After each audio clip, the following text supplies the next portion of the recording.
కవితపై Vemulawada MLA ప్రభుత్వ whip ఆది శ్రీనివాస్ సెటైర్లు వేశారు. ఈడీ నోటీసులు గుర్తొచ్చినప్పుడల్లా కవితకు మహిళా బిల్లు గుర్తొస్తుందంటూ ఎద్దేవా చేశారు. రాజన్న సిరిసిల్ల జిల్లా వేములవాడలో కాంగ్రెస్ పార్టీ కార్యకర్తల ఆత్మీయ సమ్మేళనం ఘనంగా నిర్వహించారు. రాజన్న ఆలయ అభివృద్ధికి కాంగ్రెస్ ప్రభుత్వం కట్టుబడి ఉందని ఆది శ్రీనివాస్ స్పష్టం చేశారు. గత ప్రభుత్వం రాష్ట్ర ప్రభుత్వాన్ని అప్పుల కుప్పగా మార్చిందని ఆరోపించిన ఆది శ్రీనివాస్ కవితకు జ్యోతిరావు పూలే ఇప్పుడు గుర్తుకొచ్చాడా అంటూ ప్రశ్నించారు. 15లో అప్పటి ముఖ్యమంత్రి కేసీఆర్ గారు అభివృద్ధి పత్రులు తీసుకొని పోతామని ఇచ్చినటువంటి హామీ 2016లో వీటిడేగా జీవోని తీసుకొని వచ్చి వేములవాడ టెంపుల్ డెవలప్మెంట్ అథారిటీగా జీవోని తీసుకొని వచ్చి 100 కోట్లతో ఈ దేవుని అభివృద్ధి పత్రులు తీసుకొని పోతామని ఆనాడు వాళ్ళు రంగురంగుల బ్రోచర్లలో రంగురంగుల వీడియోలలోనే అభివృద్ధి చూపిస్తుందని చెప్పిన అనేక సందర్భాల్లో రాజన్న భక్తుల పక్షాన ప్రజల పక్షాన చేసినటువంటి పోరాటాలు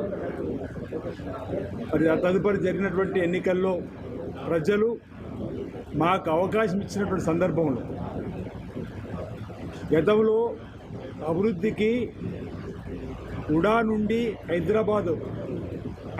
నగర పాలక సంస్థ నుండి 30 కోట్ల రూపాయల నిధులు మంజూరు కాబడి సాఫ్ట్ లోన్ కింద తిరిగి 20 కోట్లు వెనక్కి వెళ్ళినా పట్టించుకొని ఆ ప్రభుత్వ పనితీరును మేము వచ్చిన తర్వాత గమనించి పట్టణంలో రోడ్ల కోసం 35 కోట్ల జీవోను విడుదల చేసి తూతూ మంత్రంగా గుడి చెరువులోకి మురుగునీరు చేరుతున్న పట్టించుకోని సందర్భాన్ని మేము అధికారం రాగానే గుర్తించి 2 మాసాల్లోనే వీటీడీఏ సమావేశాన్ని గౌరవ ముఖ్యమంత్రి రేవంత్ రెడ్డి గారి అధ్యక్షతను ఏర్పాటు చేసి